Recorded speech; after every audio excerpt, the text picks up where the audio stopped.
We will hear argument this morning in Case 22-340, Pulsifer versus United States. Mr. Orefsky. Mr. Chief Justice, and may it please the Court. The natural reading of Section 3553F1 is that and means and. It joins together enumerated criteria. To be safety valve eligible, a defendant must not have A, B, and C, all three. That's what ordinary grammar says, and the surrounding text confirms. Congress used and to join F1A through C, just as it used and to require a defendant to satisfy each of F1 through 5. This reading makes sense. The historic First Step Act made the safety valve available for many more nonviolent drug offenders.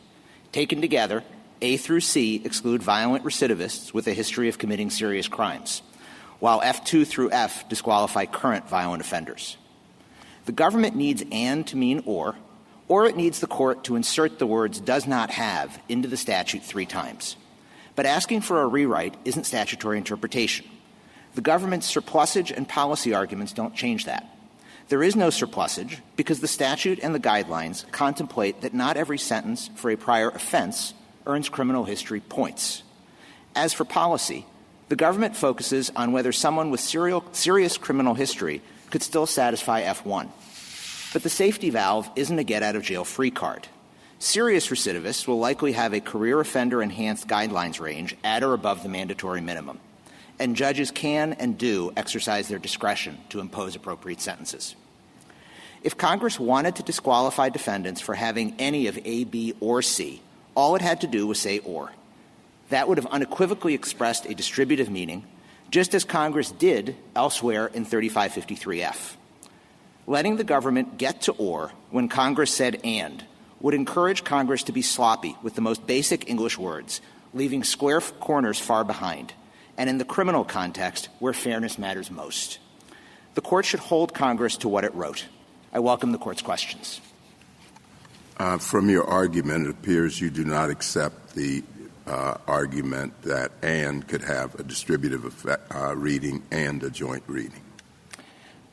Not in this context, Justice Thomas. Not in the structure of a conjunctive negative proof like what we have here in this statute.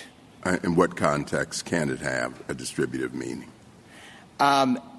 So I think the government gives a number of examples where, not in a conjunctive negative proof context, you might hear and to be or. I think what's going on in a lot of those examples, it's almost like your brain is autocorrecting from and to or. The proper word actually would be or because, again, and ordinarily connects things together. But sometimes people use English in a less precise way, and again, you might understand that to mean or. That doesn't mean that it's syntactically correct, and that's not the standard that Congress ought to be held to when it's writing a statute, let alone a criminal statute. So is that what let me give you a hypothetical and tell me if you think it falls into that category. So you're going in for a medical test, and you receive something from the hospital, and it says to receive this test, the patient should not, and then, it has like a list of things that the patient shouldn't do, and it says the patient shouldn't eat any food, drink any liquids, and smoke. So I'm going to assume, Mr. Dvoretsky, that you're not a smoker. Do you feel perfectly able to eat and drink as much as you want? Because you don't smoke. No, and that is a situation where I would hear that and to be an or. But there are a couple of things about that. First of all, in your hypothetical, that's all the text that we have to work with, whereas in 3553F. Well, let's keep it with my text because you have some arguments about other texts and the government has some arguments about superfluity and anomalies. So let's just keep it to the text itself. So if we're focused just on your hypothetical, I would hear that to be an or rather than an and. Obviously, because the context tells you that it's an or rather than an and. That and the reason that it's different from an example like drink and drive, which is your example, is there's something that connects those two things so that we know that the harm comes from the relationship between the two, whereas in this case, we know that the harm follows from any one of the things. So either way, you're using context to establish meaning, aren't you? Well, the other thing that we know from your hypothetical, if I'm going in for a medical test, my mindset going into the medical test, I'm not taking any chances with the instructions that the doctor gives me. If there's any ambiguity about whether and means or, I'm going to take the safer course because I want to make sure that my medical test goes properly. So there is the context of the person who is giving you that instruction that I think also would lead you to take the safer choice there, which is to treat the and as an or. But, Mr. Dvorsky, can I ask you, I hear you saying to Justice Kagan, and you said this to Justice Thomas, that your brain corrects and or. And when Justice Thomas asked you about whether the distributive understanding of and is grammatically correct, you kind of seemed to say no, because you keep going to this example where your brain changes and to or. So I just wanted a clear answer from you on that. So do you think that the distributive understanding of and is grammatically correct? I think it can be grammatically correct in certain contexts, but not in this context. So what about the corpus linguistics brief that says in 38% of the time, I understand, and you rely heavily on the fact that over 50% of the time people understood it in its joint sense, but 38% of the time they understood it in its distributive sense. So they did, and the corpus linguistics scholars concluded that it was unnatural for and to have a distributive meaning in that sense. By contrast, they also concluded that 100% of people would understand or to be distributive when used in a negative proof. So if you said, as reading law does, Justice Scalia and Professor Garner, in order to qualify, you must not have A, B, or C. That would be unequivocally clear to express a distributive meaning. And it would be unnatural to use and, even though some people might hear it that way and understand it to be distributive, even in that kind of a negated conjunction. You've been wanting to have the chance to explain why the context here is different and point to your contextual clues in this statute that are different from some of the hypotheticals you've heard. I'd just like to hear those. Sure. So there are a few points that I would make. First of all, the presumption of consistent usage. Congress used and to connect F1 through F, just as it used and to connect F1A through C. And so in both instances, that needs to have a consistent joint meaning, particularly since 3553F is all one long sentence. By contrast, and this goes to the meaningful variation canon, Congress used or throughout the statute as a disjunctive term. Look, for example, at 3553F4. A defendant satisfies that provision if he was not an organizer, leader, manager, or supervisor and was not engaged in a continuing criminal enterprise. So Congress knows how to use or and to mean different things, and that's what it did in 3553. In addition to that, the government's argument is that does not have, from the beginning of 3553F1, gets distributed to A, B, and C. But it comes before the dash. It comes before the M dash. So there are a couple of reasons why the M dash doesn't support that distribution, in addition to the obvious preliminary point that the statute doesn't say does not have A, does not have B, and does not have C. One, Congress itself didn't think that the M dash distributed the language before it. If it did, then it would not have had to repeat in A, B, and C the phrase as determined under the sentencing guidelines. Congress could have instead said the defendant does not have as determined under the sentencing guidelines M-ABC. Instead, Congress repeated that every time. So Congress didn't think the M- was distributing. Second, so that's your own superfluidity argument on your end. Well, I actually don't think it's a superfluidity argument. For the governments, it would be pointless to have that language repeated, but for your interpretation. But for the fact that the M- doesn't distribute what comes before. But, Mr. Dvorsky, I mean, let me make sure I understand your argument first. If it said the defendant isn't eligible for relief if he doesn't have A, doesn't have B, and does not have C, you agree that the government wins. Is that right? Yes, because that would be setting out three independent conditions. Right. So when we look at this statute, I mean, isn't what is most likely to have gone on here is that Congress made a completely ordinary drafting decision which said does not have A, does not have B, and does not have C. Who writes like that? What we usually do is we try to make writing efficient and not repetitive. And so we take out terms that apply to everything and put it in a format where we don't have to keep repeating it. Put it in exactly this format. We do this in our ordinary writing. Congress does it in writing statutes. We don't keep on repeating a verb when the verb applies to everything. So that's what Congress did here. It just took out rather than say does not have 3 times, it took it out and put it in prefatory language, followed by 3 things that you shouldn't have. So 2 points, Justice Kagan. 1, yet Congress did repeat as determined under the sentencing guidelines 3 times, which it didn't have to under that approach. Second, though, if you look at 3553F, the opening paragraph, that also ends with an M-dash. So if the M-dash distributes what comes before to each of F1 through 5, I'm sorry, if the M-dash in F1A distributes does not have to each of A, B, and C, then the M-dash at the end of 3553F also ought to be understood to distribute what precedes that M-dash to each of F1 through 5.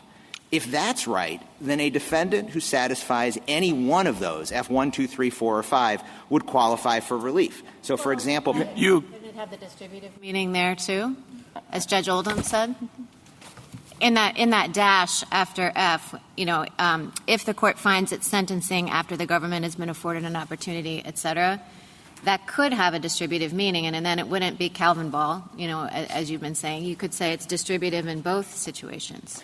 So I think what gets distributed before the M-dash, the government on page 38 of their brief explains the M-dash rule that they're advocating for, the distributive rule that they're advocating for. They say that each item after the M-dash must be a logical and grammatical continuation of the prefatory clause so that the two can be read together without regard to the rest of the provision, as if it were complete.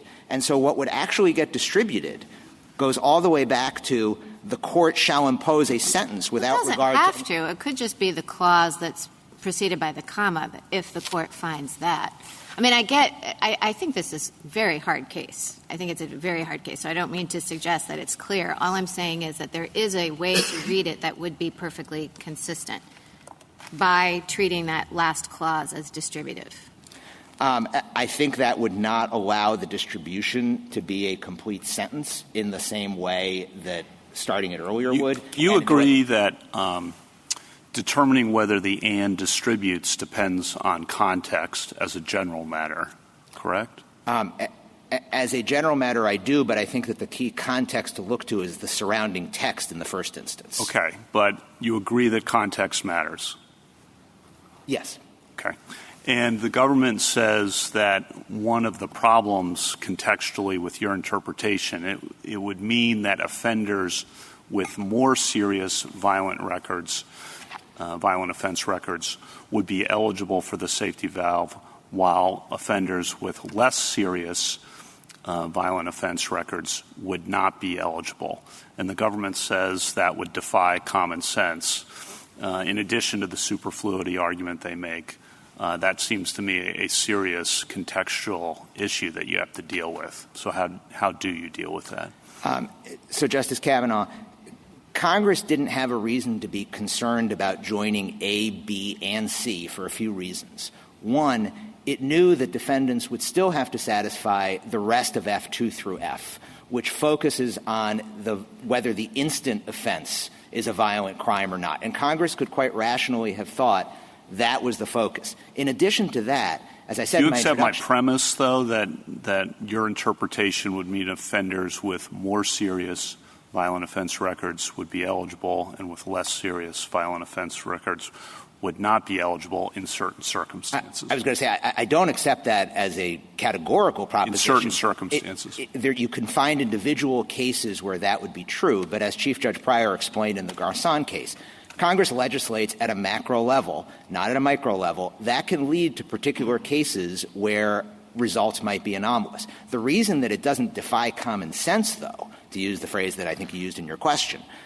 Congress knew that, first, a defendant would have to satisfy F2 through F, and second, the safety valve itself, all that means is that courts exercise discretion to impose proportionate sentences based on a variety of factors, including criminal history. F2 through F don't have anything to do with criminal history, though, per se. Right?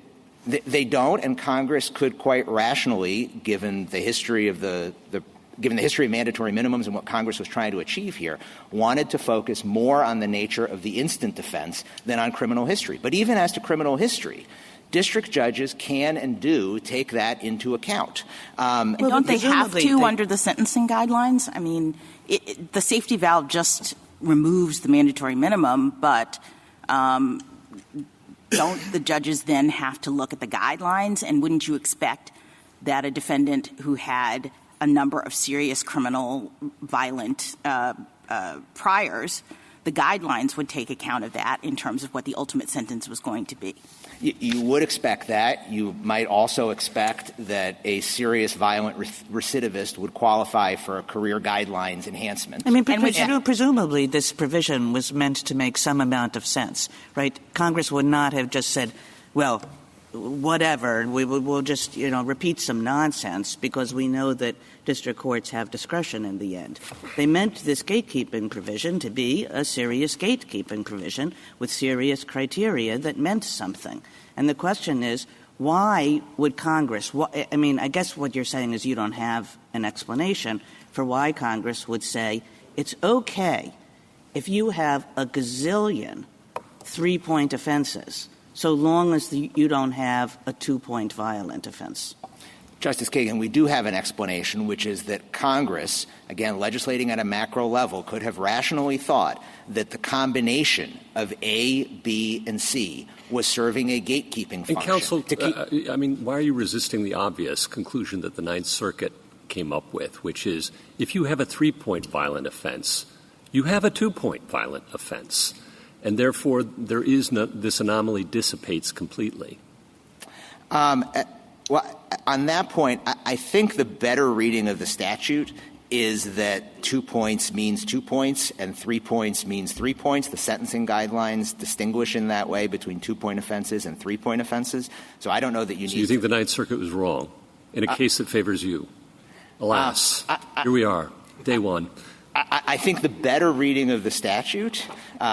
The better reading of the statute is that 2 and 3 are mutually exclusive. So you embrace the anomaly. Well, so I think there are 2 points associated with this. One is the surplusage point, which we haven't talked about. The other is the anomaly. On the anomaly, I think there can be situations where that would happen. I don't think that makes Congress's statute here irrational. And indeed, isn't that what Judge Pryor said in the Garcon case? I mean, I took you to be sort of embracing his philosophy as to how the guidelines work relative to the mandatory minimums, and that it is not irrational at all for Congress to be making the amendment that they were making in this case, which was intended to broaden the availability of the safety valve.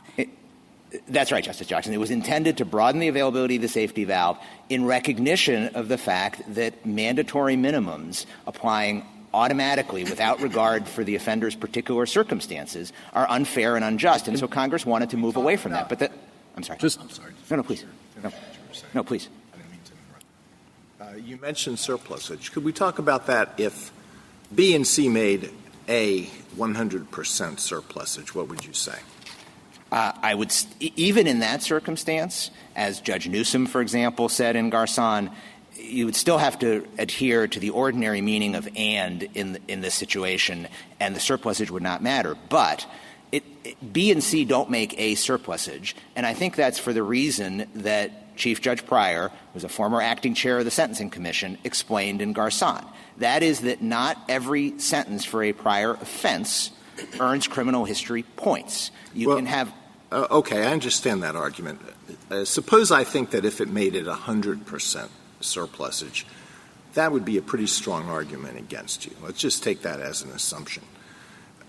Would you draw a distinction between that situation where it's 100% surplusage and the situation where it's 99% surplusage or 98% surplusage? I don't know that I would, because either way, the surplusage canon isn't an absolute rule, and it doesn't justify, in this case, overriding the ordinary meaning of and. The other textual cues that we talked about and argued about in our brief, the Senate's drafting manual here is also a relevant consideration. The manual says that and indicates that something is included in a class only if it meets all of the criteria, whereas or says that something is included only if it meets one or more of the criteria. So the point is that Congress, by default, following that drafting manual, uses and in its joint sense. And counsel, so even if you had didn't Congress actually contemplate the difference between and or in this very context? And by that I mean, are you familiar with the enactment history? My understanding is that Congress looked at a bill in the previous cycle that would have done almost exactly what happened here with respect to increasing to 4 points, including B and C. And in that draft document, they used the word or. And yet here now, on the enactment of this, we have and. So that suggests to me at least that Congress was consciously determining that there was a difference between and or. Sure, and I think there are a number of different indicators. We can go through the list that Congress understood the difference between and or, and these are the words that it wrote. And the words that it wrote have to be given effect even in the face of surplusage.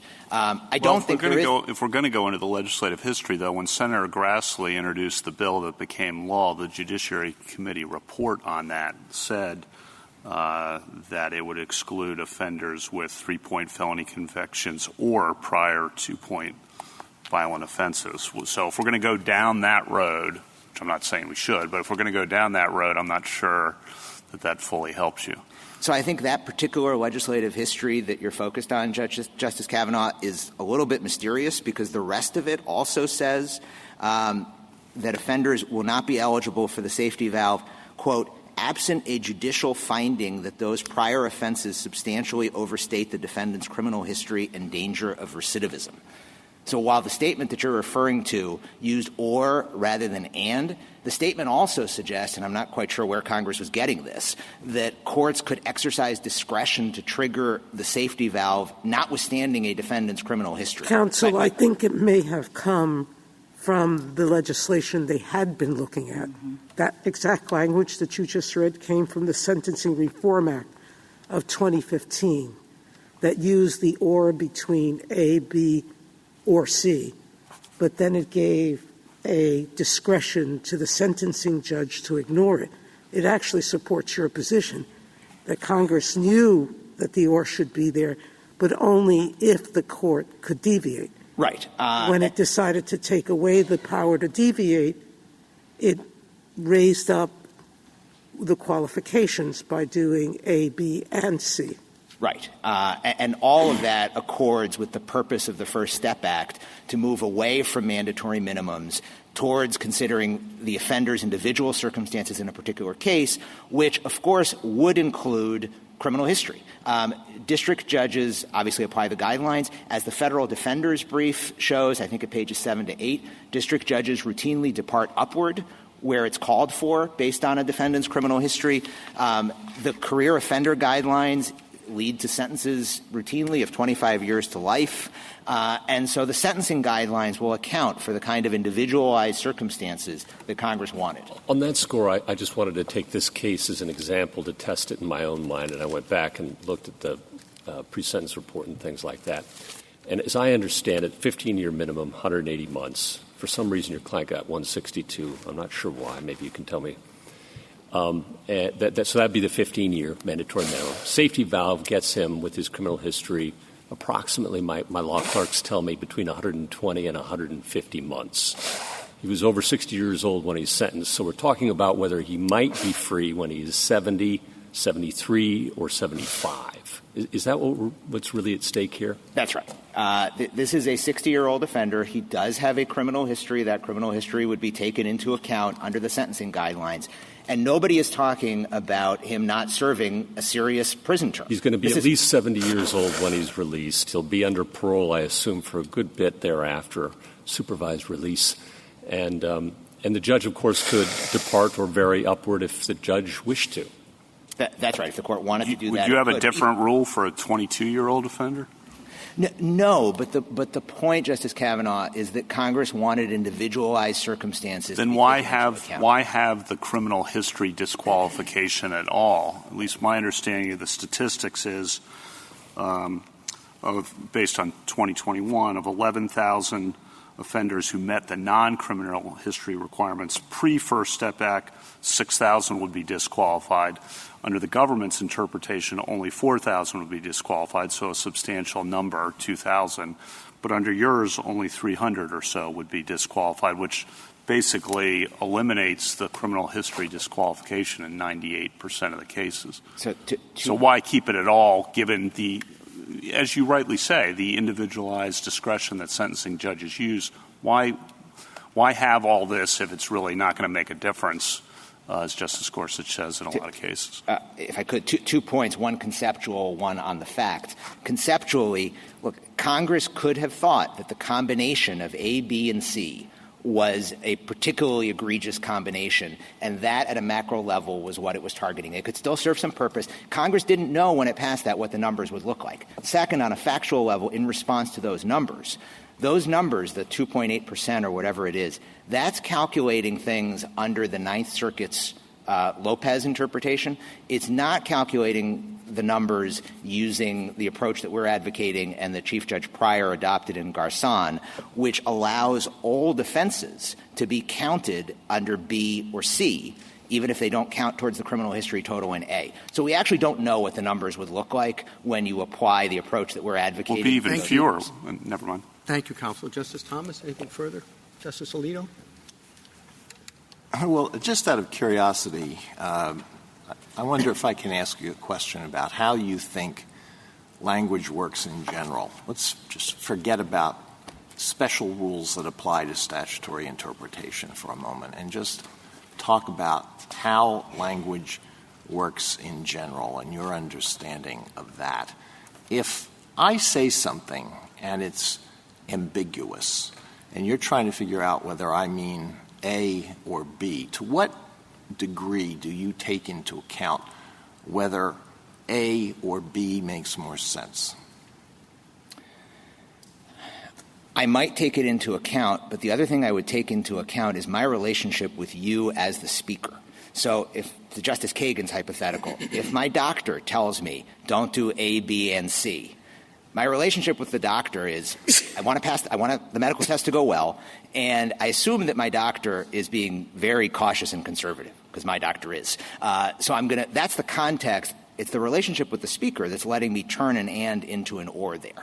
In this situation, I think that's a fair answer. So you have to take into account some image of the speaker and your relationship to the speaker. So who is the speaker that we're talking about when we're trying to understand a statute that is enacted by Congress, and what attributes do we attribute to that speaker?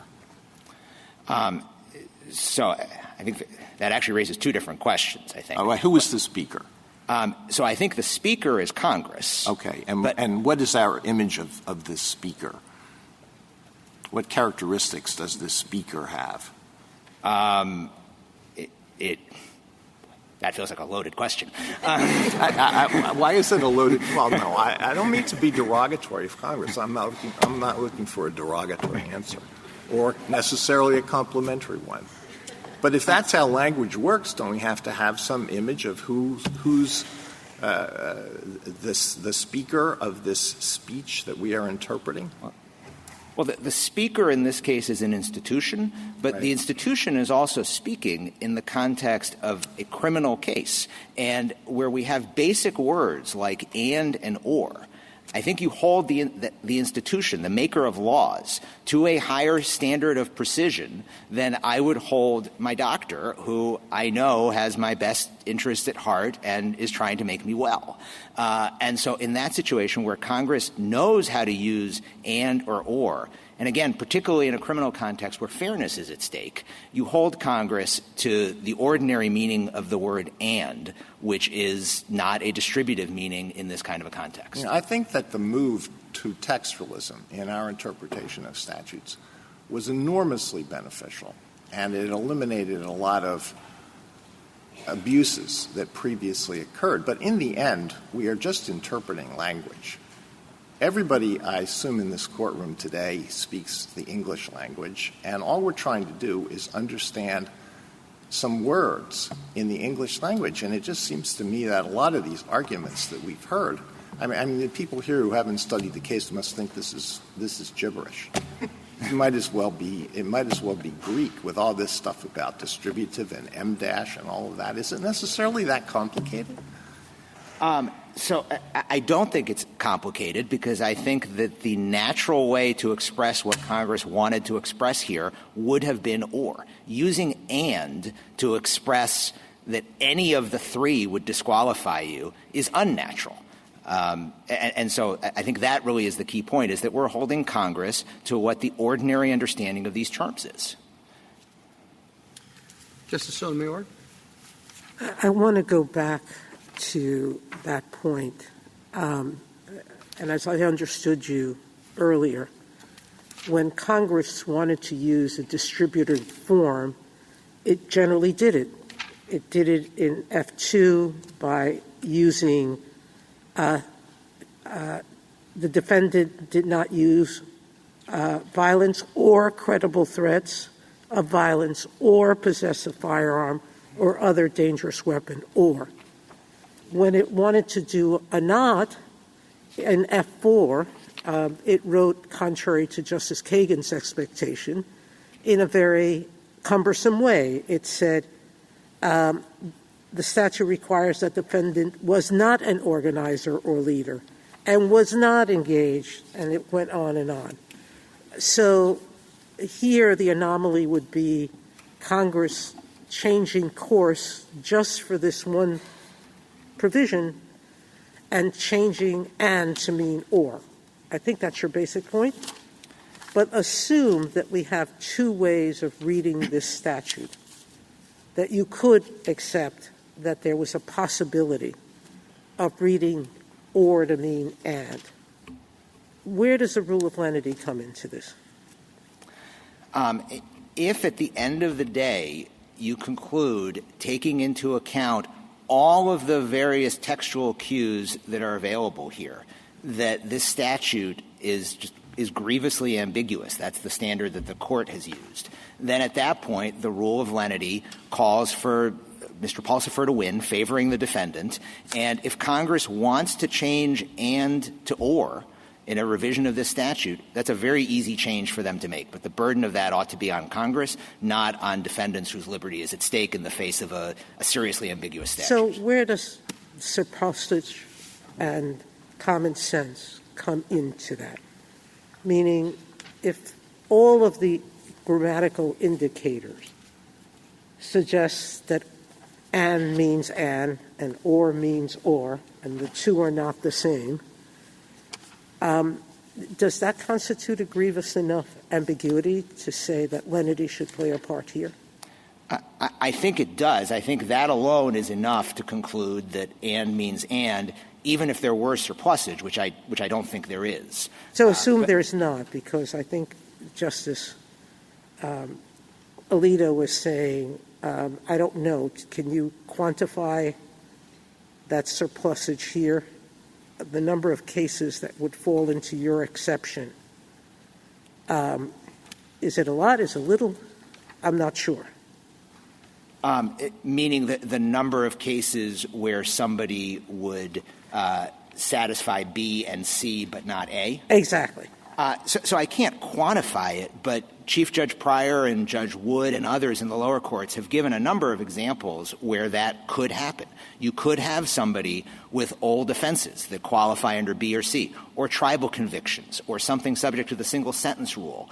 And the guidelines in those situations, you could have points associated with those offenses that don't add to the criminal history total, which is what A is focused on.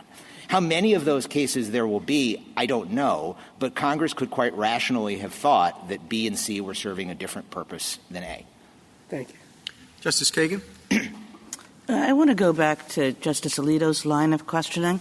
And you said that the difference between my hypothetical and this case has to do with the relationship between the speaker and the person listening to the injunction or the prohibition or whatever you want to call it. That's one difference. Yeah, and I think that might be one difference. But another difference, which is the one I suggested before, has to do with the relationship of the items on the list. And this is why Don't Drink and Drive is so powerful, because automatically we understand that the harm that's being sought to be averted is the combination of the two.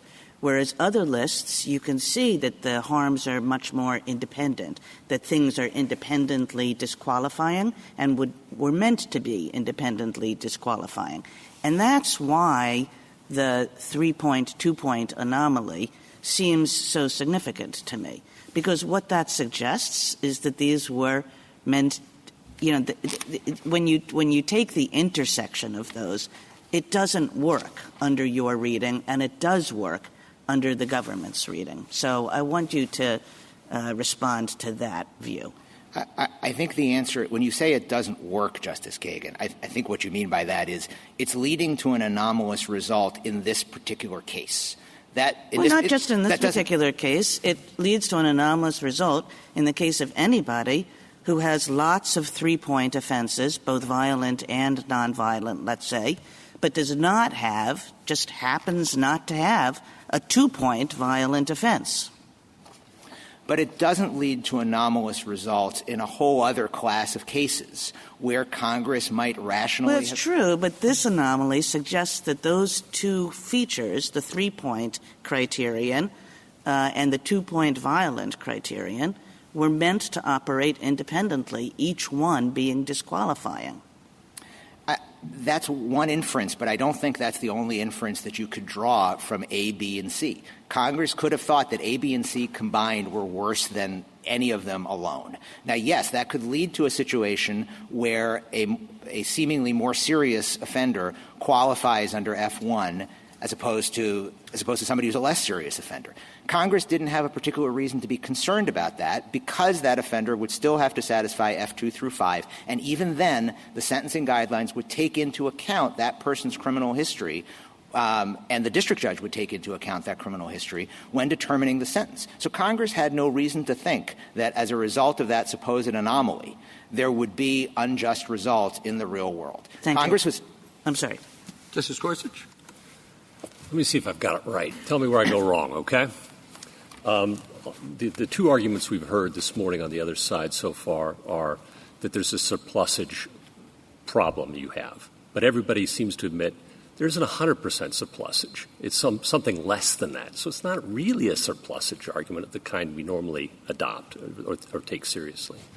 And the second is the 2-point, 3-point violent offender anomaly, which is in the nature of or in the direction of an absurdity argument. But it never really gets there. And so everybody's dropped the label that it's an absurdity. They've tried to pursue that below, but nobody really argues that it takes it seriously here. It's a policy argument. It's a policy argument. And it's an imperfect one because one can abstract at a policy level. Okay, that's on one side. On the other side, and means and. Plain language. Everybody in the room does understand that concept. Number two, there is a distributive examples elsewhere in the statute. F2 is distributive, as Justice Sotomayor pointed out. So Congress knows how to distribute what it wants to distribute. And then 3, lenity, which is the word that we dare not utter, but which Chief Justice Marshall back in Wiltberger said applies before you get to things like legislative history and what Congress might have wanted and policy arguments. And the fact of the matter is, at the end of the day, what we're really talking about here is whether mandatory minimums send people away for life sentences, effectively, for many people, or whether the guidelines, which are not exactly the most defendant-friendly form of sentencing known to man, themselves apply. That's what's at stake here. What am I missing? That summation was better than my introduction. I don't think you're missing anything, Justice Gorsuch. You agree, however, that context is relevant. You said that earlier. In determining whether the and distributes. I just want to make sure you still agree with that. You said that earlier. I agree with it, and I think that the key context is the surrounding statutory text. That's what you look to first. I don't think that policy considerations, as Justice Gorsuch was explaining in his question, are the relevant context to consider here. And then context, I think, is a very broad term. Then I have a fact question, then one broader question raised by Justice Gorsuch's comment. On the fact question, how many individual uses or dosages is 141 grams of meth get you? I mean, I'm sure you acknowledge meth is a serious problem in many communities in the United States. And what's your sense of 141 grams? The government can talk about this as well. I honestly don't have a sense to give you of the answer to that question.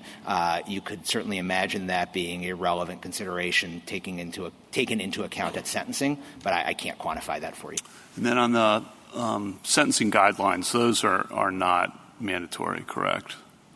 They're not mandatory. Right. So the reference to the sentencing guidelines, a lot of judges would sentence under the sentencing guidelines in certain cases, and that happens. I guess the broader point there is the reason they're mandatory minimums, there are problems with them, as you identify, but I want to give you a chance to respond to the counterpoint, which is that Congress uses them on some circumstances because with the hundreds and hundreds of federal district judges around the country, they think that some judges might sentence certain serious offenders to too light a sentence, and so they wanted to prevent that from happening in certain kinds of cases. So the discretion doesn't seem like a total answer to the concern that Congress would have about cases like this. Well, of course, the government can and does appeal sentences when they think that the sentence ought to have been higher in level. That almost, you know, and I know that almost never works. But what's your other argument then?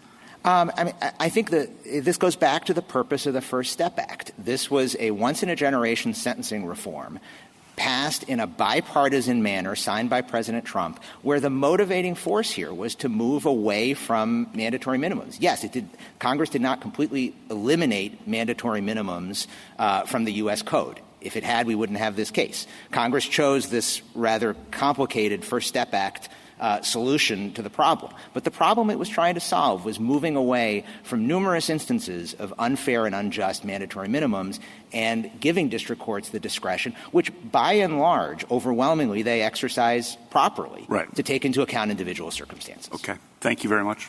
Justice Barrett? Mr. Fresky, I want to give you a chance to respond to the government's argument that lenity doesn't apply to a safety valve statute. So lenity clearly applies to penalty-imposing provisions, like sentencing provisions. And so one could say, well, that principle would say that, you know, this statute is part of the sentence, and so it applies. And I assume that would be your answer. But I asked my law clerk if she could find any examples of situations like this. You just told Justice Kavanaugh the point of the First Step Act was to afford relief. And so it actually feels more to me like the argument would be a remedial statute should be construed broadly rather than lenity, which is like a harsh statute should be construed more narrowly. So can you give any examples of situations in which lenity has applied to a situation like this? So as you said, Justice Barrett, lenity has applied to sentencing cases. I'm not thinking of an example of a sentencing case where we're dealing with a safety valve kind of structure, because as part of my colloquy with Justice Kavanaugh, I was saying this was a convoluted way for Congress to do this. But either way you want to look at it, whether it is lenity in favor of the defendant having to satisfy all three in order to be disqualified, or if you want to look at it as Congress wanted to grant broad relief here from mandatory minimums, so therefore we ought to construe and to mean and not limit the class of defendants who are eligible for that broad relief. I think either way it leads you to the same conclusion, and either way Congress knows how to use and or. It ought to be held to those ordinary meanings, and if it were to disagree with this Court's decision in our favor, Congress is free to amend the statute. Okay. And then I have one other question that's related to this surplusage argument. Do the guidelines use that phrase? I mean, I don't want to go toe-to-toe with Chief Judge Pryor on what the sentencing guidelines allow and not. But I'm having a hard time getting my mind around this because intuitively it does seem like the surplusage argument makes more sense. And it seems to me like the argument that you can have a 3-point offense that doesn't earn criminal history points because it's too old seems like it's kind of bending over backwards to find a way to make it not superfluous. So, I mean, do the guidelines use that phrase, 3-point offense? The guidelines don't use the phrase 3-point offense, but I think you get there both from the statute and from the guidelines. The statute itself draws this distinction. In F1A, it talks about a 4-point criminal history point total, but then it excludes a 1-point offense. So the statute in A has this concept that you can have a 1-point offense that actually doesn't count towards the criminal history total.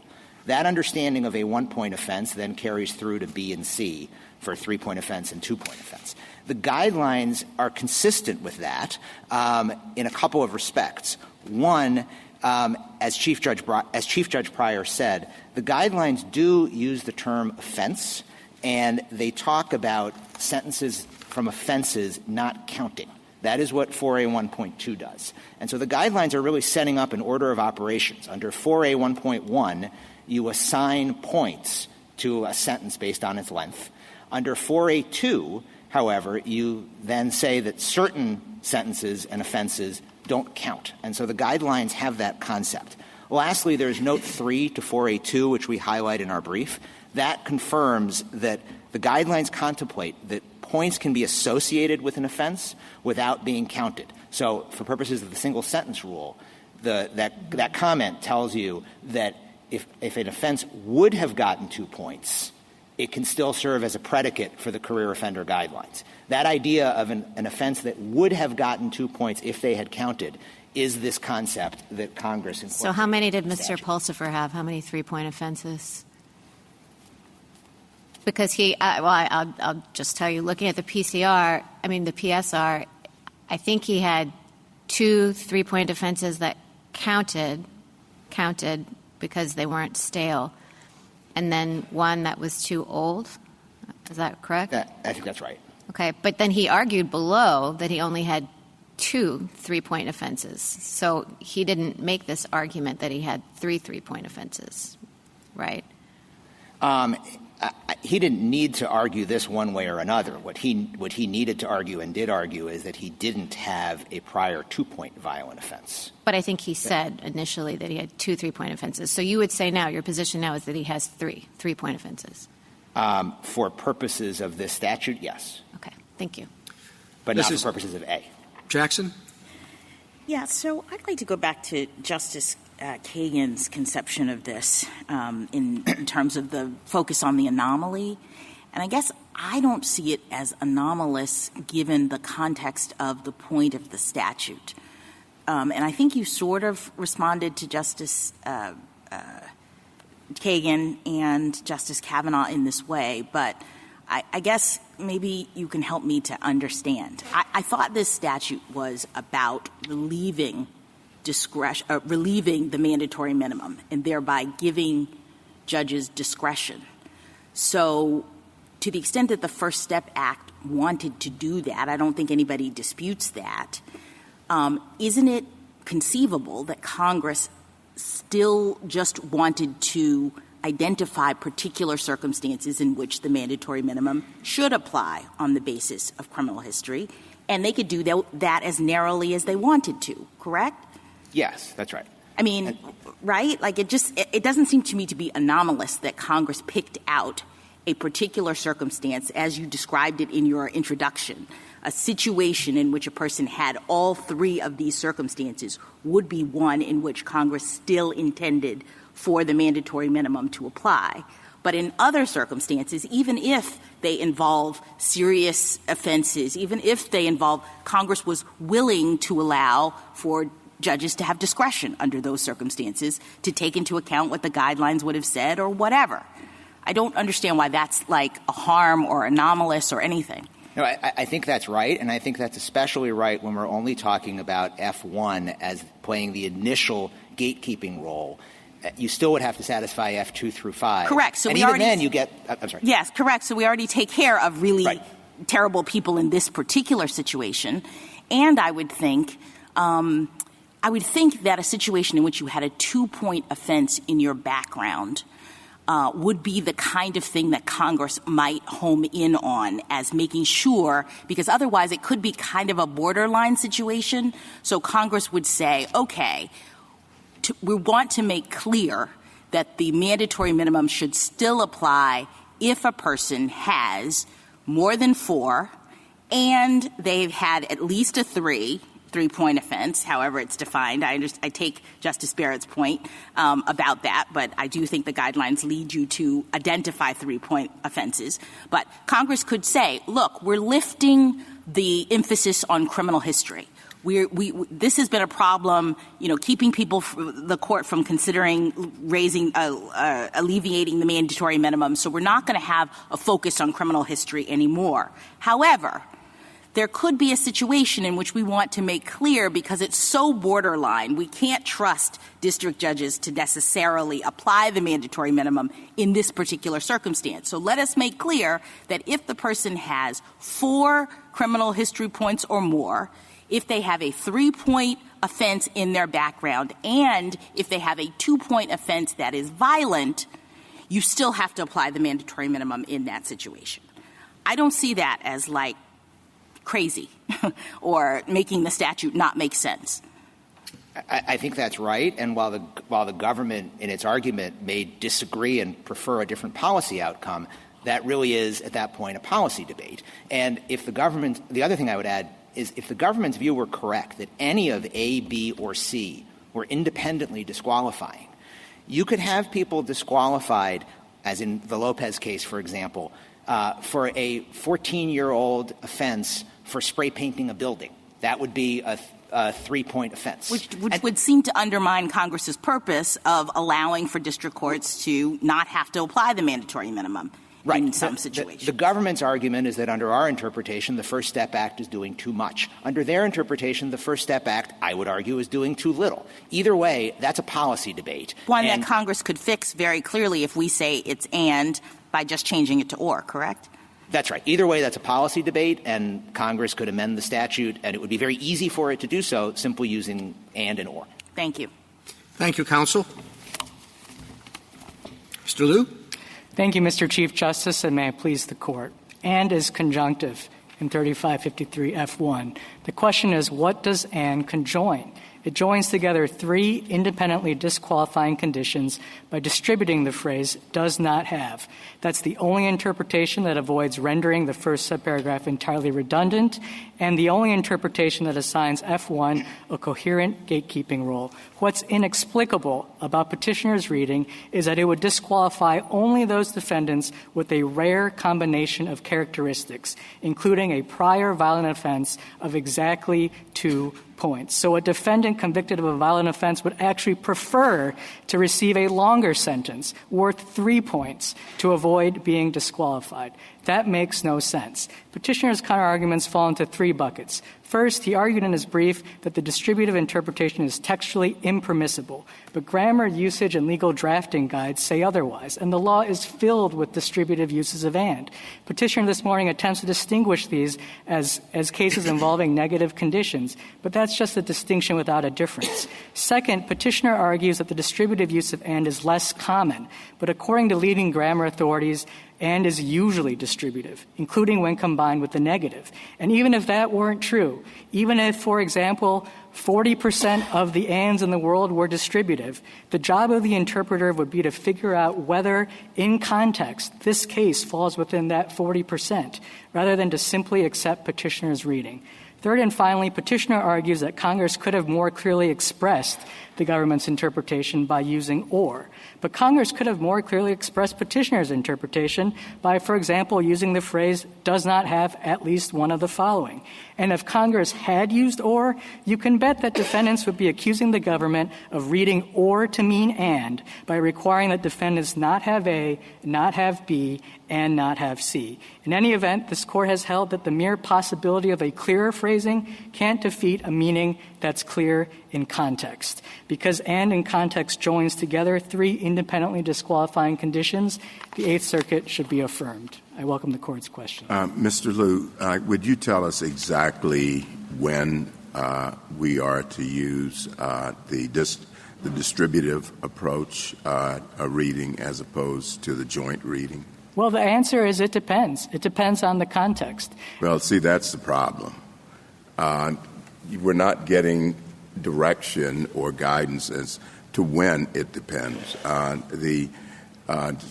It's almost as though this is a substantive due process of the word "and," that we just make it up as we go along. I think you have to give us more than that. At least petitioner says the more natural reading, or almost the default reading, is conjunctive in a joint sense. Yeah, well, if you look at the grammar books, they say the opposite. They say when "and" is used, even when combined with the negative, this is the Cambridge grammar of the English language, they say "and" is more often distributive. So I think that's a fair starting point. But then I think you do need to look at the context of the statute. And is a relationship word. It's a word that connects other words. So you can't just look up "and" in the dictionary in isolation to know what it connects. The only way to figure out what it connects is to actually read the other words around "and" in the statute. And here, we think we have two extremely strong contextual indicators that Congress here intended "and" to be distributive. One is our surplusage argument, and the other is the argument that if you adopt petitioner's reading, the provision doesn't make any sense. What about the use of "and" at the end of 3553F? I mean, if you're right, then is it the government's position that 1, 2, 3, 4, and 5 are also distributive? No, we think "and" is doing the same work in both places. In the main list of things F1 through 5, what "and" is doing is creating an eligibility checklist. The court must find 1, must find 2, must find 3, must find 4, and must find 5. What it's doing is the exact same thing in the subsidiary checklist. The defendant must not have A, must not have B, and must not have C. In both places, it's requiring that all the criteria be satisfied. But only if you put in "must not have" 3 times. In other words, if you don't repeat "must not have," then it seems to me that 1 is saying that the defendant does not have all of those 3. That's true. Our whole case depends on whether you distribute the "does not have" or you don't. What I'm saying is, if you apply the same... What do you say about the fact that we have within this 3553, and I'm looking at F4 now, a circumstance in which Congress has repeated, the defendant was not an organizer and was not engaged in. So wouldn't we have expected for Congress to do that same sort of thing if it meant for these things to be distributed in 1? Well, Congress did do the exact same thing in F1. The only difference is formatting. The only difference is formatting and style.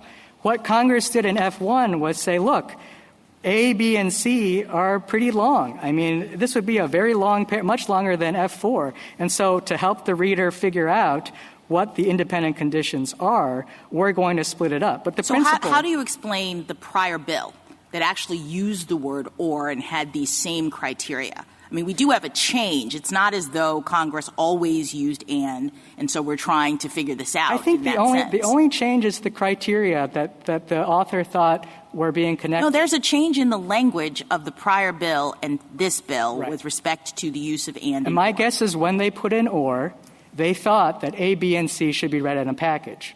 Because when they're read as a single unit with brackets, then "or" makes sense. But at some point, I think whoever wrote this thought, actually, I think the criteria is does not have A, does not have B, and does not have C. I think there were different. The House had the "or" and the Senate always had the "and," correct? Right. I mean, look, I don't think we should be looking... I don't know if that's not a full answer, but it's relevant to trying to figure out what the difference was. I think it's relevant, and I guess I have 2 deeper fundamental points. First, I don't think we should be relying on this sort of legislative history at all. But second... But why is that? Why? Why not? I mean, we're trying to understand what I thought Congress intended this to mean. And so it seems to me at least relevant what they had previously drafted as they looked at these various issues. Yeah, I don't think so, because in the context of this case, everyone agrees. I mean, we've been accused of this throughout the brief, that the same thing can be rephrased as an "or." So the fact that it was rephrased as an "or," I don't think moves the needle at all. Anytime someone is speaking and uses a connector, they have in mind what's being connected. When they used "or," I would say the Congress... Mr. Liu, could you point me to one statute? We spend a lot of time with common language, but I've been looking at your brief and all the statutes you cited where you say that "and" also meant "or." But all of them were framed in the affirmative. As examples, executive means 5 U.S.C. Section 105. Executive agency means an executive department, a government corporation, and an independent establishment. Or sometimes examples are framed in the negative, such as 26 U.S.C. Section 170 F-16D, which provides that the term household items does not include food, paintings, antiques, and other objects of art, jewelry, and gems, and collection. But I can't find another statute except this one where a list of criteria is framed in the negative and we distribute that negative the way you have. Point me to one other statute. Well, I think you can't do it in this one. I think the example Your Honor just gave qualifies. The provision in the Internal Revenue Code says to qualify as a household item eligible That's for a list deduction. of examples. I'm talking about criteria that disqualify you. I want an example like this one. I think the household items one is just like this one. I think 34 All U.S.C. Right. We're going to fight on the starting premise. Counsel, I'm sorry, Chief. I was just going to say, if you could discuss for a little while, Mr. Doreski talked about his doctor and Congress, and I think Justice Alito made the very important point that we have to focus on who we're talking to or who we're listening to. Well, what do you think about that? I mean, does Congress really, when they're drafting these things, focus as much as we have been focusing today on the grammatical structure and differences, or should we take it in a more colloquial sense, or how should we? So, Mr. Chief Justice, I think the government wins whether you take a literal or hyperliteral or colloquial understanding of what Congress is saying. Okay, but as a general starting point, what should we do? I mean, obviously we said we treat the language as being used in a common manner, but I think the most important thing to know about our relationship with Congress is that we presume Congress to be rational. We presume Congress to be an intelligent drafter of opinion, of statutes. That's why we apply canons like consistent usage and meaningful variation. And that's why this Court has said that it's this Court's role to make sense rather than nonsense out of the corpus juris. Well, but you can't really go so far as to say that it would be irrational for Congress to write the statute the way your friend wants to write it. I do think the way petitioner frames it, it is incoherent. It is inexplicable. It can't be explained. I mean, just think of this hypothetical that we provide in our brief. 2 defendants commit the same 3-point offense. Then one defendant goes on to commit a series of murders, all 3-point violent offenses. The second defendant goes on to commit just one more offense, a mid-level robbery, a 2-point violent offense. If there was any sense to this statute, if, as my friend says, this statute cares about recidivism and violence, then the first defendant would be the one that's disqualified. But under his reading, only the second is. That's a good policy argument. But you don't argue that it rises to the level of absurdity that would trigger our absurd doctrines, our absurdity canons, We do think it would be absurd. We don't think we need to. You haven't made that argument. Well, we don't think we need to because absurdity kicks in only when a court needs to disregard the literal text of a statute. And there is a textual... So you don't invoke that canon, and one could imagine a rational Congress coming to this conclusion. It's not the conclusion you think most rational, but a whole bunch of lower court judges have found it rational.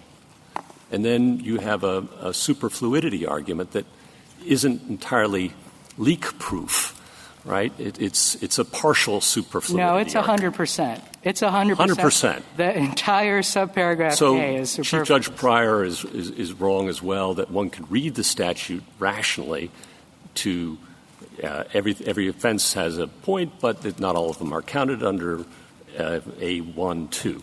That's right. I mean, his view of the guidelines can't be squared with the text of the guidelines or the text of the statute. Can you explain that a little bit more, please?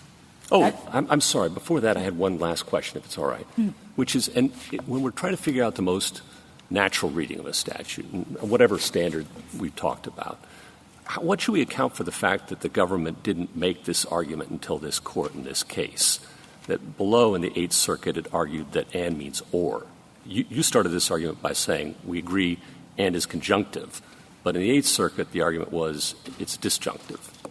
No, I think we made that way in our consideration. We made the two arguments in the alternative. We made the distributive argument in our response brief in the Eighth Circuit, and that's why the Eighth Circuit accepted it.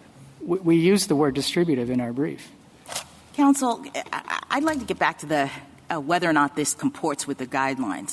Guidelines 101 is order of operation, and for a 1.1, one of the things I noticed in the government's brief was the insistence on inverting for a 1.1 and 1.2, which is actually not the way in which the guidelines operate. You start with 1.1, which allows us to determine which prior sentences are eligible for points. You get 3 points for a certain set of characteristics. That is, the sentence is over 1 year and a month. You get 2 points, et cetera. Once you have identified those, then you go on to 1.2 and determine which of those count for the purpose of the criminal history. So given that, and I think that's incontrovertible, how is it that Judge Pryor's view of the way in which this works is inconsistent with the guidelines? So with respect, Justice Jackson, I don't think it's uncontrovertible. I don't think the probation office or any government attorney has ever applied these two guidelines in that I'm sorry, fashion. what's not uncontroversial? You don't go in order of operation?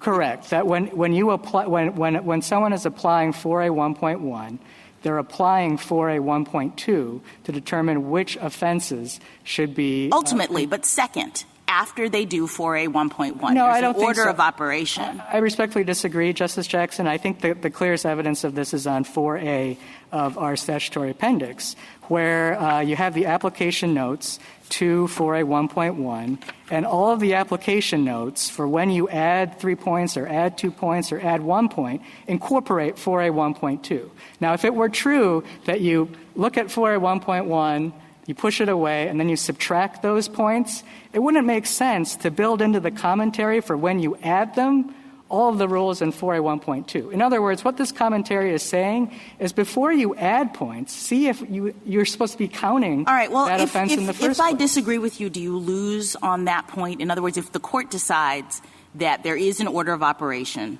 that you can identify offenses based on the points that are attributed to them under 4A 1.1, and then you determine whether or not they're counted under 4A 1.2, does the government's surplusage, whatever the argument is, do you lose on that point? If the court concludes that there is such a thing as a 2-point offense that doesn't add points to the defendant's total, then yes, we do not have a surplusage argument. Mr. Liu, can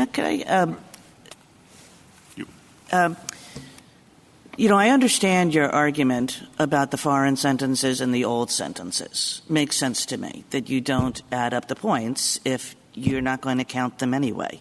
And indeed, like trying to figure out what the points are for some foreign conviction strikes me as something that courts don't do and we shouldn't ask them to do. I'm not sure I understand your argument on the single sentence rule. Sure. I'm not sure I understand Judge Pryor's view of the single sentence rule either. Right. So I start with not understanding his view and I end with not understanding your response. So I'm just wondering whether you can go over why you think the single sentence rule does not operate against you. Putting aside the old sentence and the old conviction and the foreign conviction rule. So the single sentence rule in principle is the same as the foreign conviction and military conviction rule in that it tells you what is your baseline for being the basis for adding points. And what the single sentence rule says is that when you have two sentences that are, say, charged in the same indictment and the defendant is sentenced on the same day, count that, as a literal words, count that as a single sentence. So then that's the basis on which you move to the instruction in 4A1.1, which says how many points to add. So when you combine those two, maybe you get a sentence that's 3 years instead of just 1 year. So then you know when you get to 4A1.1, we're going to add 3 points to that instead of just the regular old 1 or 2. So that's how the single sentence rule operates. But the principle is the same, which is that you don't get to the point of adding points until you figure out what you're counting. Now, when Judge Pryor says this is contradicted by the language of 1A, why do you think that that's wrong? I think it's wrong because 1A has all over it the word add. And so there's no context in which, as I think Chief Judge Pryor was supposing, that points are assigned without adding them. I think she's talking about 3553 F1A. Judge Pryor. Oh, F1A. Yes, F1A. Right. There's an exclusion in the text of F1A that says we're going to exclude points resulting from 1-point offenses. I don't see how that helps my friend, because the negative implication of that is that all the 2-point and 3-point offenses are being included in the total points. And so that just reinforces that when you have a 2-point violent offense and a 3-point offense, that's not being excluded from the total. It's being included. No, but the fact that you could include or exclude is the problem.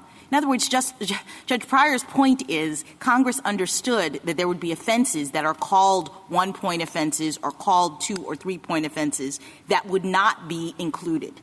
And that undermines your point, because your surplusage argument relies on the view that every 3-point offense is only such because it is counted.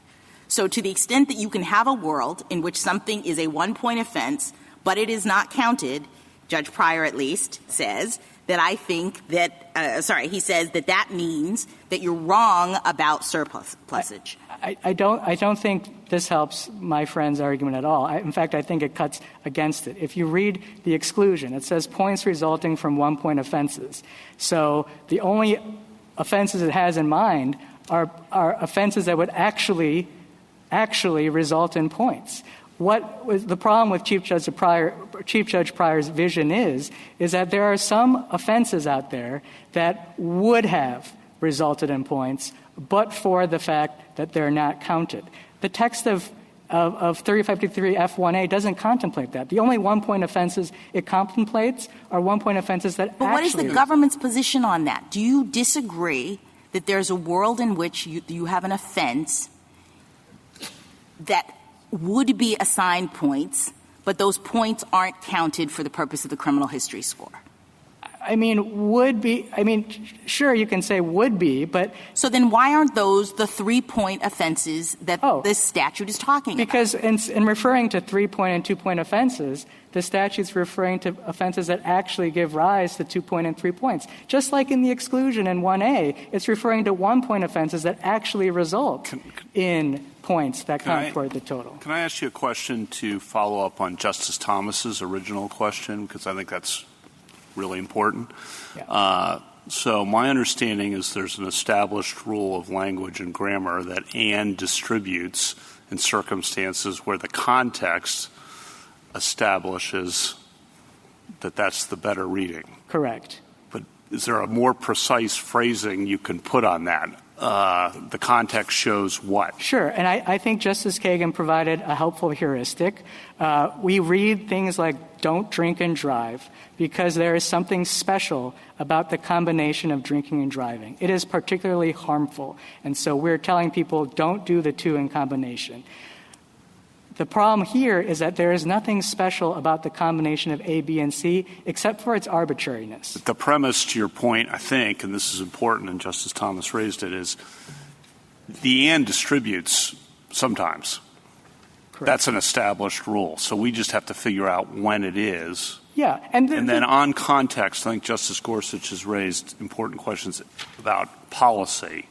So do you want to distinguish the context that we should look at from policy arguments, or how do we how do you respond to the concern that those are just policy arguments and not relevant to the context, particularly the anomaly issue and also the number of offenders who would be disqualified now? I want to make clear that our second contextual argument is completely consistent with textualism. It's consistent in three ways. First, we're not arguing that purpose should trump text. We are trying to figure out, as between two textually, grammatically possible readings, which one is the best one in light of context. Second, we are not deriving purpose from the subjective views of the legislature. We are deriving purpose from what a reasonably objective user of words would glean from the text and structure of this statute. And third, we are not defining this purpose at a high level of abstraction, like the broader the safety valve or the narrower the better. This isn't about broader or narrower. It's about a line, any line, that makes sense. That in a textualist world, that would be an absurdity argument. Let me just finish the question. You're going to have all the time to respond you want to. Fair enough. But absurdity, we recognize. That's a very high bar. And you haven't invoked that canon directly. Now, maybe you want to here at the podium. Good luck with that. But that's a very high bar. You're saying, hey, Congress wouldn't have done this because it wouldn't capture some bad people. That seems to me, at heart, one of two things. Either an argument about intent. Congress couldn't have intended this, wouldn't have intended this because it wouldn't want bad people to get away. Or two, it's a policy argument. You shouldn't want this to happen. And either of those seem to me straining at least your claim that this is all consistent with textualism, especially since you haven't identified a canon other than absurdity that would be kind of a classic textualist argument. Well, with respect, Justice Gorsuch, I think we're relying on a traditional tool of construction that this Court relies on all Which the time. Which is what? It's called common sense in your brief. I don't know that canon, but I guess it's a good one. It's called construing the structure and the text of the statute, gleaning the evident purpose. So it is purposivist. At some level, yeah. It's the. I mean, I thought the okay. I appreciate that concession. I thought the point was there's an established, I don't know if you want to call it canon, rule of English grammar about how to read and. That's correct. So if we accept that there's an established rule of English grammar about how to read and you don't always read it literally because that's not how people speak, then you don't need to get to absurdity because you're trying to figure out whether the and distributes or not. And then in figuring that out, the established rule is you look at context, right? Exactly. And this is. But then what's what context? That's right. I think what Justice Gorsuch is zeroing in on is that sounds like absurdity when you're bringing context, but maybe it being absurd is helpful or close to absurd is helpful in thinking about context. Well, I think this is the way the Court has approached other cases. Take last term's decision in Jones versus Hendricks. The Court there was construing 2255 saving clause, and one of the indicators of context that it relied on was the fact that the defendant's reading would mean that non-constitutional claims, i.e. statutory claims, will be given a superior remedy than constitutional claims. The Court rejected that because it called that result strange and bizarre. In Abbott versus United States, which we discussed in our brief, this Court addressed the applicability of 924C's mandatory consecutive sentence regime. Under defendant's reading in that case, the most culpable drug offenders would be excused from the mandatory minimum of 924C, while the less culpable ones would still be subject to it. But how do you go ahead. I just want to make sure you're not conceding that absurdity applies, because absurdity applies when the actual plain meaning of the text would lead to an absurd result, and we're at the antecedent point Correct. of asking what the text means. Correct. Relying on these kinds of things. But what do you do about the corpus linguistics brief? I think that corpus linguistics brief helps us. It helps us in three different ways.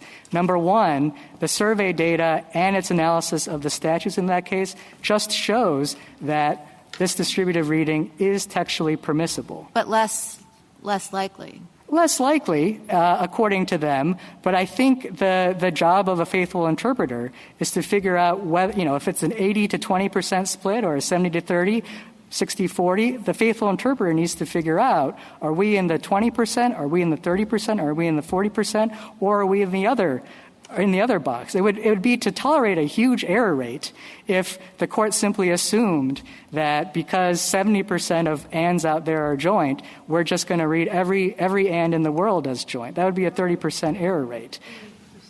Manual, the Senate's legislative drafting manual, and it says, in a statement in the negative, or is almost always the correct word.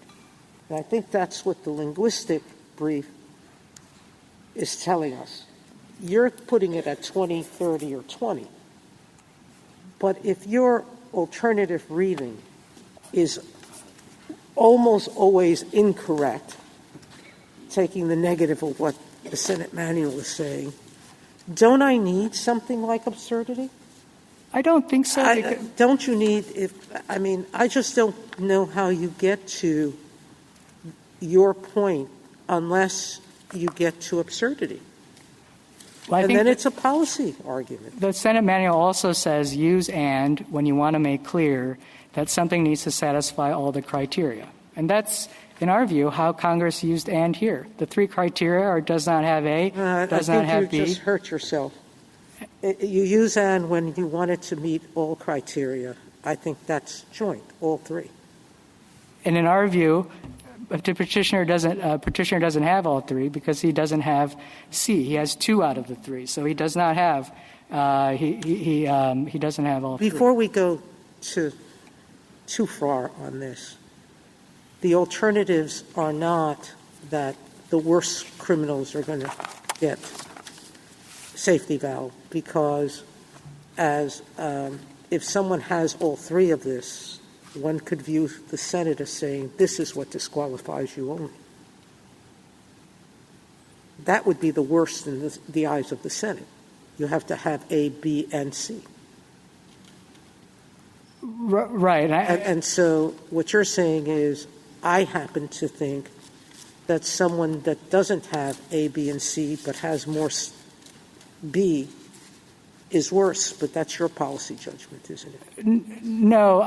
To be clear, our policy judgment, our contextual argument isn't just a mere policy concern. It is a fundamental statutory construction problem to presume that Congress wrote a statute that doesn't make any sense. And Justice Barrett, I thank you for the clarification. We are not saying that we need to resort to absurdity because our main point is and is inherently contextual. It has to be contextual because it is a word that connects other words together. So the only way to figure out what it's connecting is to read those other words in context. Mean the same thing all the time.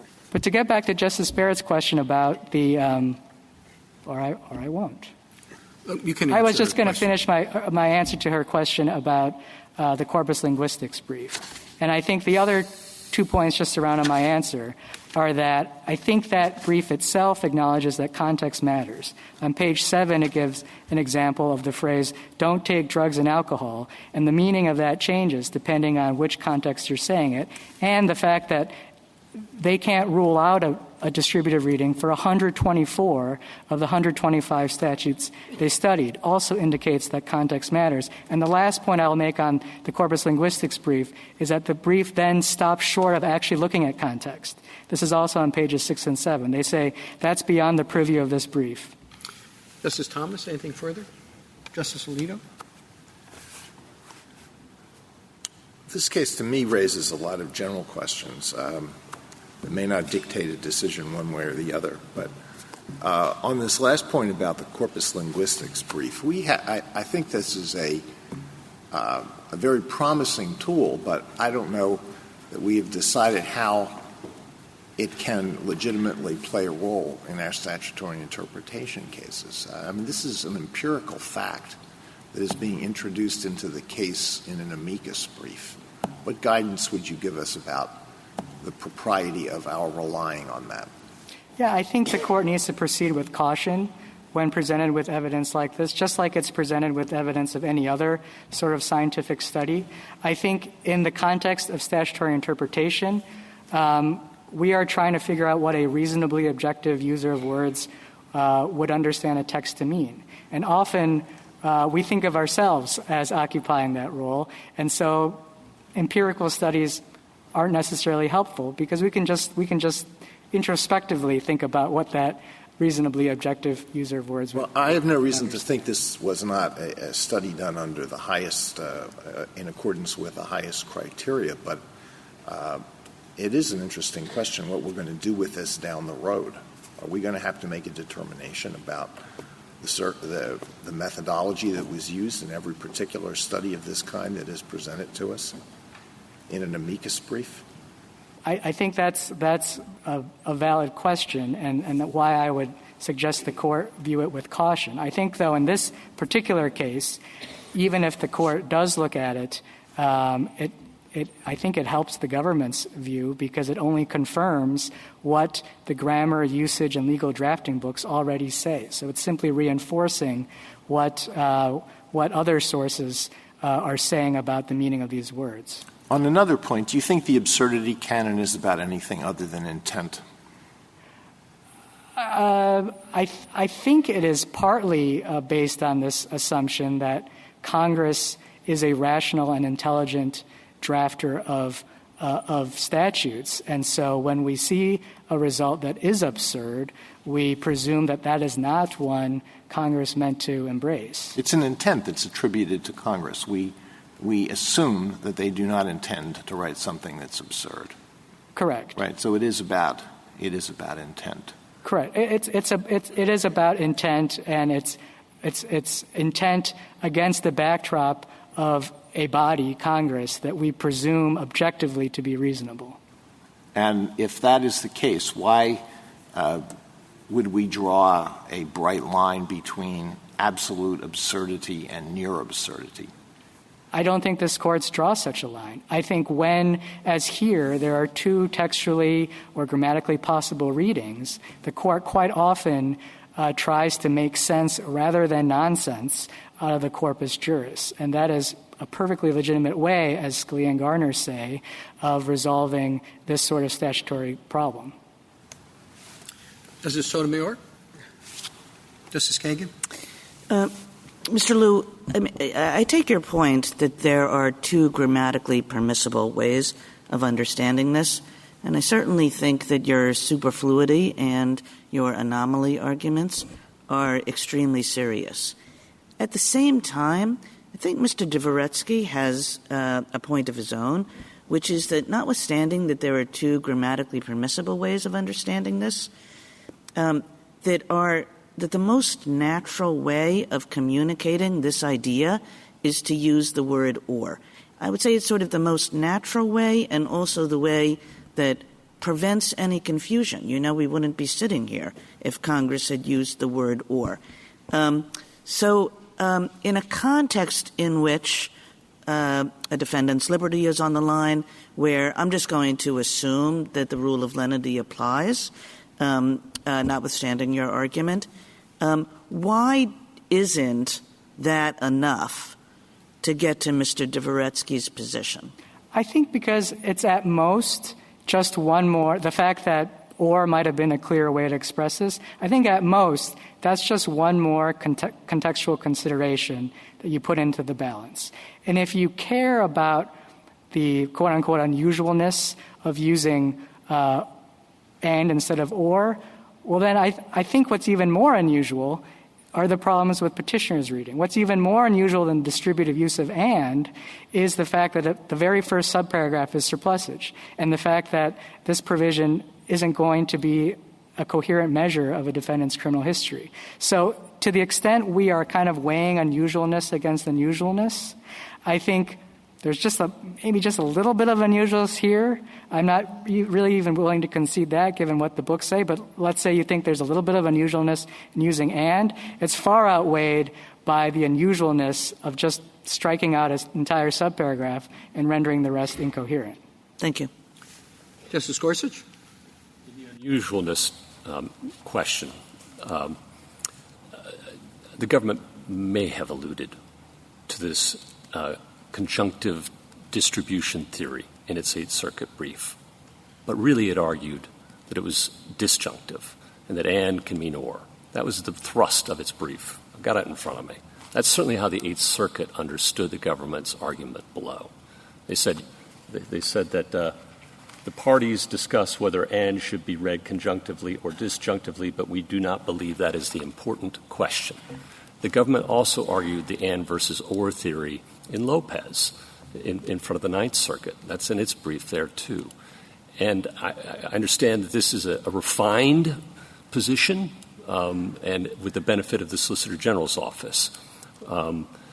And that's great, and the government's entitled to make whatever arguments it wants. But when we're looking for plain meaning, what ordinary people would understand words to mean, isn't that some evidence that the government itself took this long to really figure out this particular theory? I think it actually kind of proves the opposite. I mean, the government looked at this from the beginning, and the idea that A, B, and C are independently disqualifying was clear as day. On the basis of a completely different theory, that and means or, which you, in your first sentence, as you got up, you said it's conjunctive before us. And most of the argument below, I'm not going to say all of it, most of it below was disjunctive. And that's a difference. It's a difference. And the government of the United States has a lot of resources, and the average criminal defendant doesn't. They're one-off players, you're a repeat player. And you've got a very sophisticated, reticulated third theory of the possible meaning of the word and, right? We're now up to 3.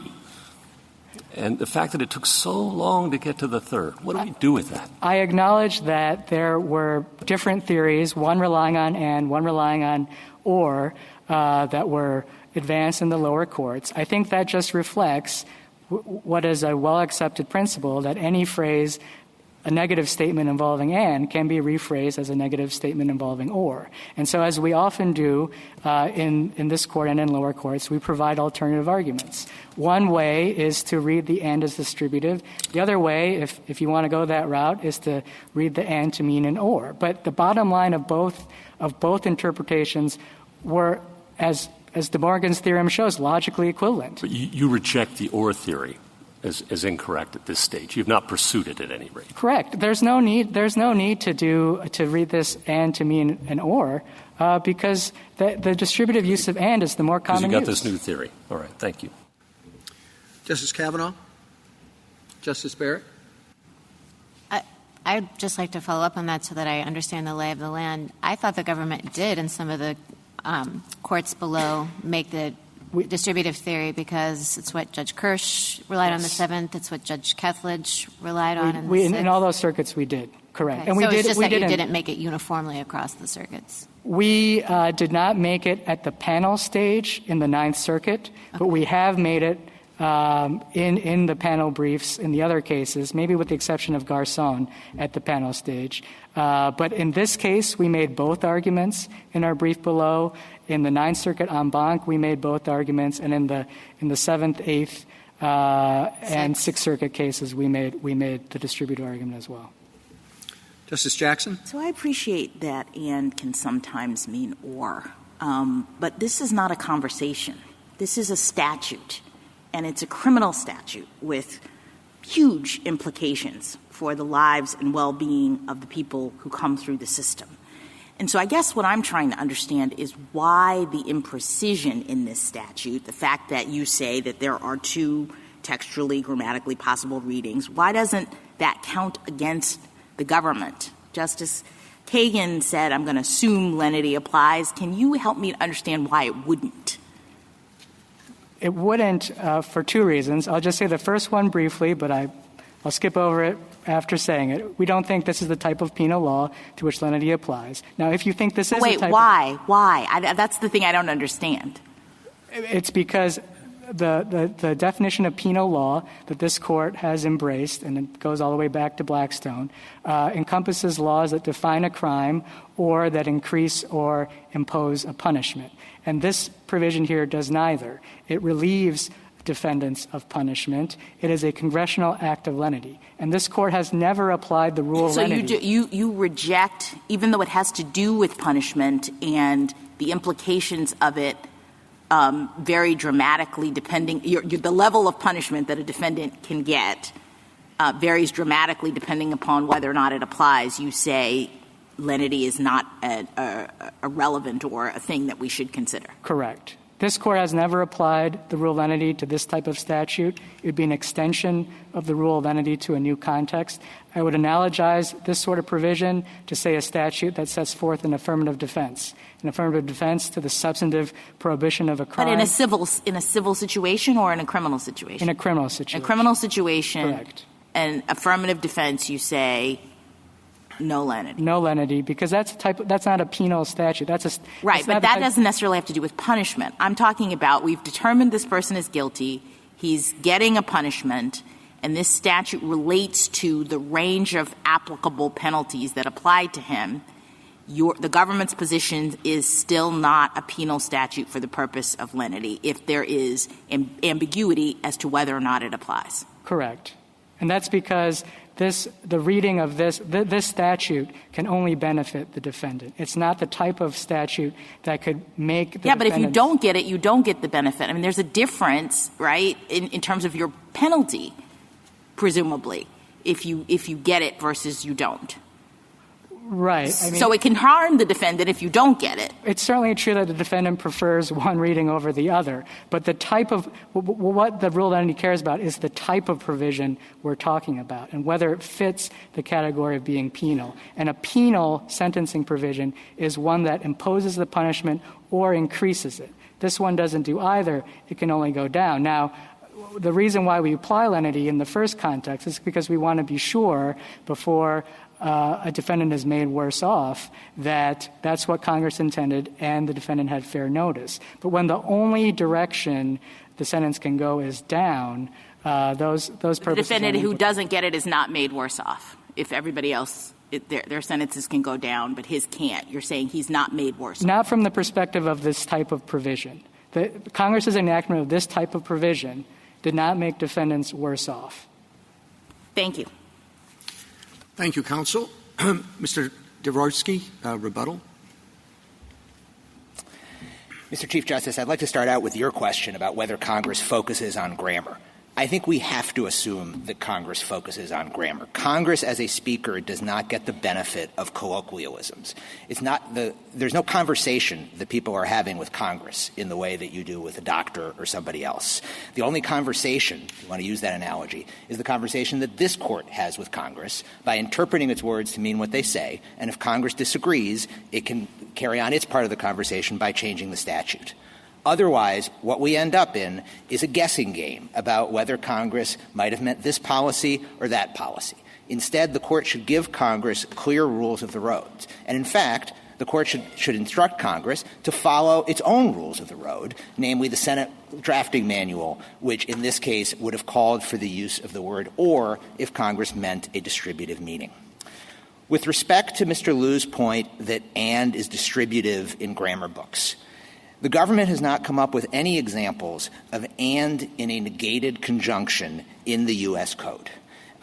Reading law tells us that when you have the formulation that someone must not have A, B, and C, that means all three. The corpus linguistics study supports that conclusion, that if you had or there, it would be perfectly clear, and using and there to express a distributive meaning is unnatural. The government's best example of a statute is the household items provision in the tax code. First of all, as Justice Sotomayor pointed out, that says does not include, so it's setting forth a list of examples rather than criteria. Second, just looking at what it's talking about, food, paintings, antiques, other objects of arts, jewelry, and gems, there is simply no way to combine those things, right? There's no such thing as edible antique jewelry. It's beyond absurd to think that there would be. Here, it is not absurd to say that Congress could have required A, B, and C in combination. The government has policy arguments for why Congress might not have wanted that, but it's not absurd to think that it did. With respect to the policy, if you had an individual defendant who had, let's say, 2 previous violent offenses in addition to the current drug offense, that would make that defendant a career offender.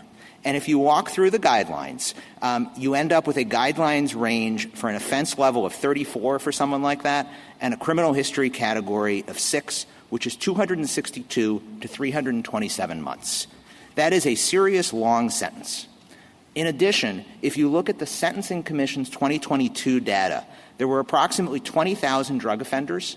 About 1,000 of them, so around 5%, were career offenders. Taking those 2 points together, what that tells us is that you will have long sentences for the rare recidivist that we spent a lot of time talking today as somebody who might somehow satisfy F1. It's entirely sensible that that is not what Congress was focused on when it was seeking to broaden discretionary sentencing and move away from mandatory minimums. Lastly, with respect to common sense, the government focuses a lot on common sense, but it's common sense that if Congress wanted to say or, it would have said or. It knew how to do that in other parts of this very sentence of 3553F.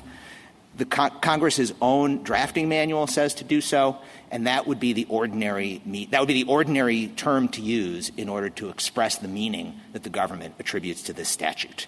The court should again hold the court to the ordinary meaning of the terms that it chose, and it's important to do that because again, this is a criminal statute where fairness is at stake, whether you view that as lenity or whether you view that as the breadth of a remedial statute. There's fairness at stake and there's somebody's liberty at stake. And if Congress Congress needs to use terms clearly in order to get the benefit of the government's interpretation here. Thank you, counsel. The case is submitted.